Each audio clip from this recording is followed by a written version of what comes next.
ઉતાવળમાં જે ક્રોધ માણસ કરી દે છે ને પછી શું પરિણામ આવે છે જુઓ તમે. શહેરનો એક વિદેશની ધરતીનો પ્રસંગ છે. એક પરિવાર હતો ને પરિવારમાં જે માણસ હતો, પતિ પત્ની હતા, એમાં પતિ હતો એ ખૂબ કમાતો હતો અને એને એક ઈચ્છા થઈ કે મારે સારામાં સારી એક કાર લેવી છે. સારામાં સારી એક મારે કાર લેવી છે અને એ કાર લેવાની ઈચ્છા થઈ અને એમણે ખૂબ મહેનત કરી, પૈસા ભેગા કર્યા અને મોંઘી કાર લીધી. તમે જુઓ કારને હાચવે એટલે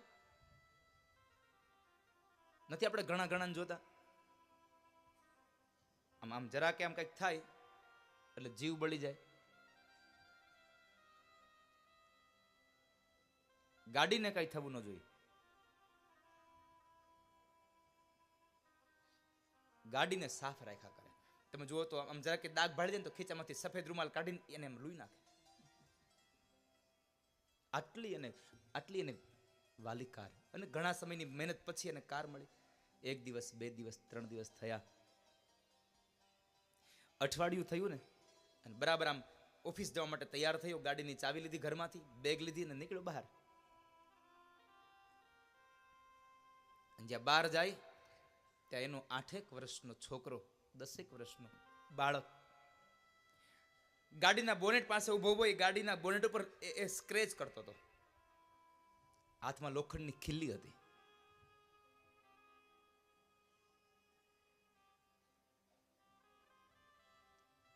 એટલે જ્યાં દોડતો પેલો માણસ આમ ગાડીમાં બેસવા જાય ત્યાં બોનેટ ઉપર જોવે છે અને હાથમાં આલાના ખીલ્લી જોવે છે. એટલો ક્રોધ વ્યાપી ગયો એ માણસને કે 10 વર્ષના એ છોકરા ઉપર એટલો ક્રોધ ઉતાર્યો એને કે પેલા તો 2-4 ફટાકા મારી દીધા, પણ એટલાથી એનો ક્રોધ શાંત ન થયો. એટલાથી ક્રોધ શાંત ન થયો. એને સંતોષ ન થયો કે મેં મારા છોકરાને દંડ આપી દીધો. તો શું કર્યું ખબર છે? જે હાથથી એમણે એ સ્ક્રેચ કર્યા હતા ને એ હાથ પકડી પથ્થર ઉપર રાખી અને બીજો પથ્થર લઈ અને છોકરાના આંગળાઓને તોડી નાખ્યા છે. બાળક રડે છે, ચોદહાર અશ્રુએ, હાથમાંથી રક્તની ધારાઓ વહી જાય છે.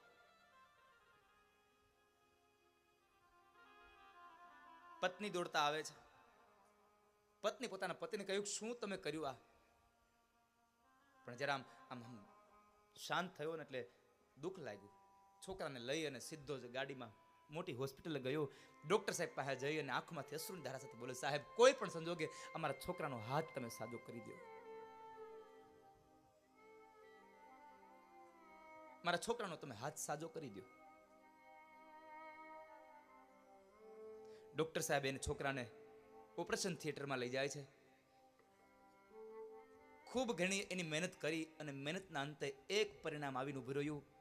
છોકરાની 4 આંગળીઓમાંથી 2 આંગળીની નસો ફાટી ગઈ હતી, એટલે એને કાપવી પડે એમ હતી, ખોટી પડી ગઈ હતી.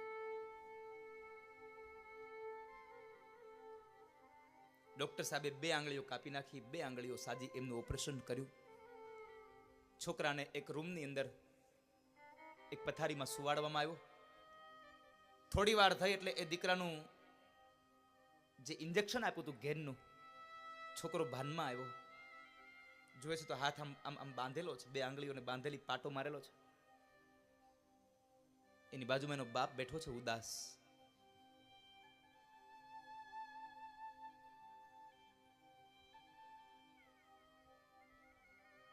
છોકરો ભાનમાં આવતા શું બોલ્યો ખબર છે?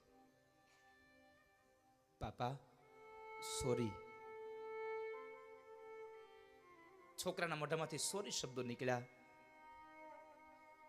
પેલો યુવાન એના છોકરાના મોઢા પાસે ગયો, બાપ એના મોઢા પાસે ગયો દીકરાના. છોકરાએ બહુ સારી વાત કરી છે. પપ્પા એક વાત કહું, મારી ભૂલ થઈ ગઈ. મેં આપને બહુ ગમતી કાર ઉપર મેં ખોટા સ્ક્રેચ કર્યા ને, મને માફ કરી દો. પણ તમે ચિંતા ન કરો, હું તમારી ગાડીને પાછી નવી બનાવી દઈશ.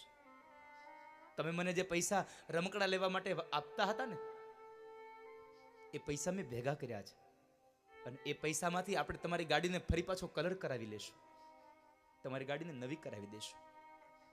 પપ્પા મારા પૈસામાંથી તમારી કાર નવી થઈ જશે, આપણે થોડાક દિવસમાં નવી કાર તમારી પાછી કરી લેશું. મને એ તો કહો, અમારી 2 આંગળીઓ ક્યારે ઉગશે પાછી? અમારી 2 આંગળીઓ પાછી ક્યારે આવશે?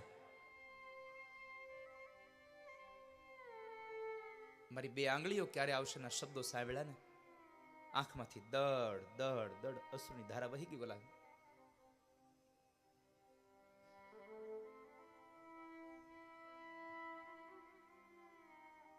શું કરે માણસ?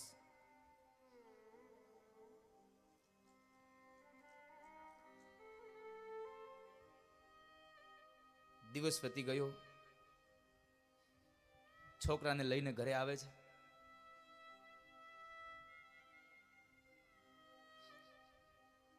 એ કારને રિપેર કરવા માટે, એને કલર કરવા માટે થઈને જ્યાં આપણે જોઈએ ને કે એમાં કેટલુંક છે, એટલે જ્યાં જોવા ગયો ને તો બોનેટ ઉપર શું લખ્યું હતું ખબર છે? 10 વર્ષના છોકરા એટલું લખ્યું હતું, આઈ લવ યુ પાપા.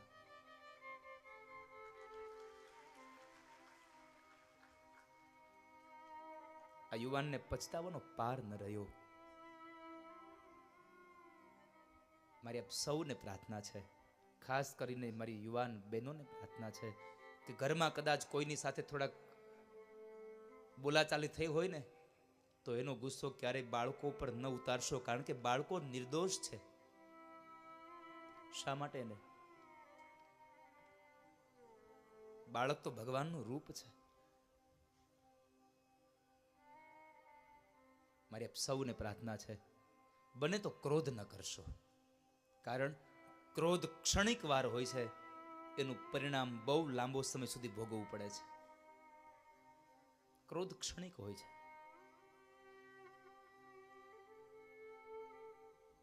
સંતાન તો સંતાન છે આપણા, માટે ક્રોધ છોડજો તો તમારું ઘર અયોધ્યા બનશે. મૂળ મારે તમને વાત અયોધ્યાની કરવી છે.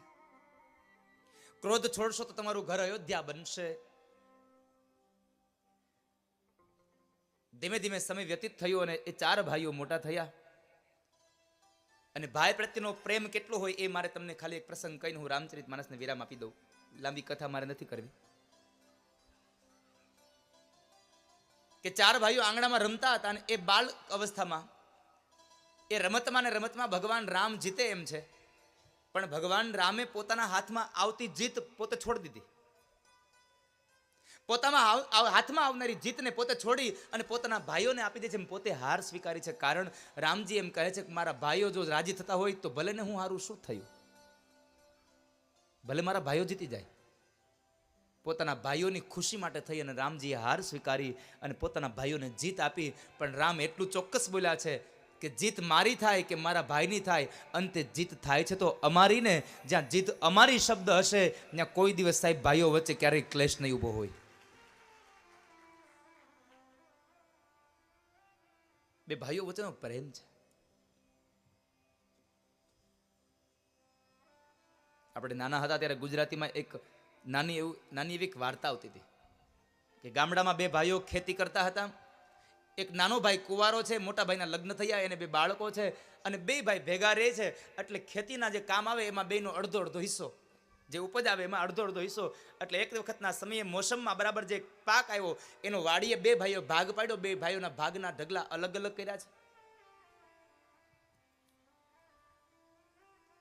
અને 2 ભાઈઓ ઘરે આવ્યા. રાત્રિના સમયે સૂતા છે. મોટો ભાઈ જ્યારે પોતાની પથારીમાં સૂતો છે ત્યારે મોટા ભાઈને એમ થયું કે મારો ભાઈ નાનો છે ને બિચારો, એને થોડુંક વધારે મળે તો શું વાંધો. એટલે રાત્રે કોઈને ખબર ન પડે એમ ઊભા થઈ અને વાડીએ જાય છે. મોટા ભાઈ વાડીએ ગયા અને તગારું લઈ અને જે અનાજનો ઢગલો હતો એમાંથી ઘણા બધા તગારાઓ ભરી અને પોતાના નાના ભાઈના ઢગલામાં નાખી દીધા. આવીને પાછા સુઈ ગયા. આનંદ મળ્યો કે મેં મારા નાના ભાઈને થોડુંક વધારે આપ્યું. આ બાજુ રાત્રે નાના ભાઈને નીંદર ઉડી ગઈ અને વિચાર આવ્યો કે હું તો એકલો છું, મારે ક્યાં કોઈ વાપરવા વાળું છે. મારા ભાઈને તેના પત્ની છે, એના 2 બાળકો છે, એને બિચારાને કેટલો ખર્ચ લાગે, એને થોડુંક વધારે અનાજ મળે તો હું વાંધો.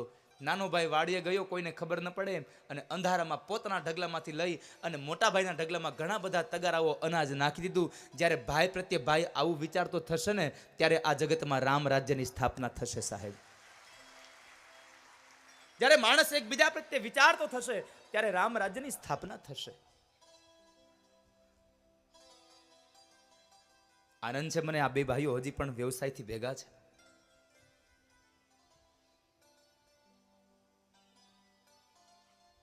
હું તો કહું આ દુનિયામાં સાહેબ તમામ માના દીકરાઓ બધા ભેગા જ રહે. હું બહુ રાજી થાવ. હું આ ભાગવતની આમ હાઈની ઉપર હાથ રાખીને કહું છું કે જે પરિવાર સંયુક્તમાં રહેતો હોય ને એ પરિવારને જોઈને મને સાહેબ બહુ આનંદ થાય. હું ખૂબ રાજીપો વ્યક્ત કરું મારો કે ભગવાન તમને બધાને ખૂબ સારી બુદ્ધિ આપે ને કોઈ દિવસ તમે જુદા જ ન થાવ.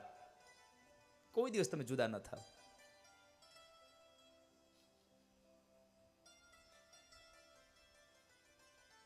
આ રામચરિત માનસનો મૂળ હેતુ છે એકબીજાથી એકબીજાને જોડવાનો.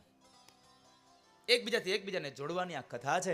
એ કથા મારે માત્ર તમને કહેવી હતી કે ભાઈ ભાઈનો કેવો પ્રેમ હોય, સ્ત્રીનો ધર્મ શું છે સમજાવવા માટે માં જાનકીનું પ્રાગટ્ય થયું હતું. ભક્તની એ વાતમાં હનુમાનજી મહારાજની કથા છે. ત્યાર પછી આપણે જાણીએ એમ ચારે ભાઈઓ વિદ્યા અભ્યાસ માટે બેઠા અને ભગવાન રામે 16 વર્ષની યાત્રા કરી અને એમાં એને વૈરાગ્ય લાગ્યો. એ વૈરાગ્યને દૂર કરવા માટે વશિષ્ઠ મહારાજે યોગ વશિષ્ઠ રામાયણનું ગાન કર્યું.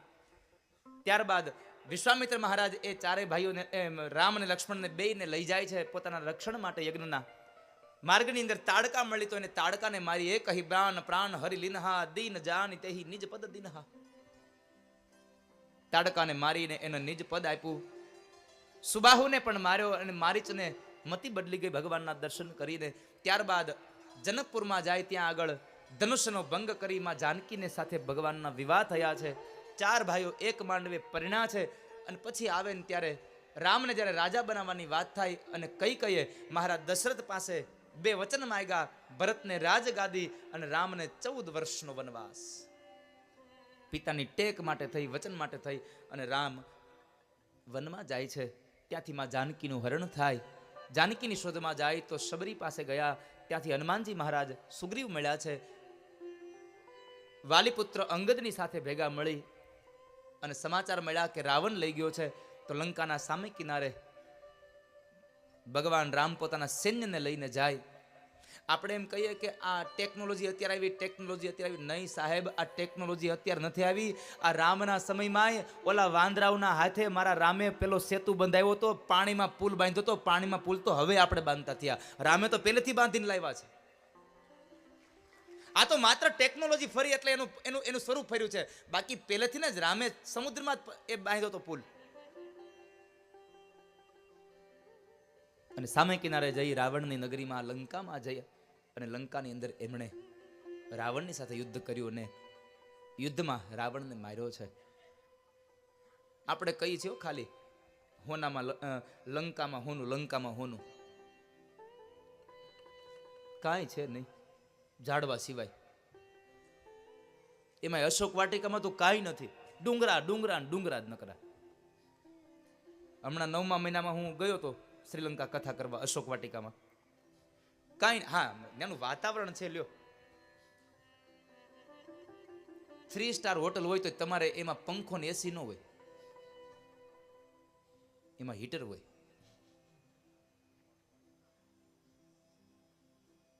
પણ એ 7 દિવસની કથા અશોક વાટિકામાં.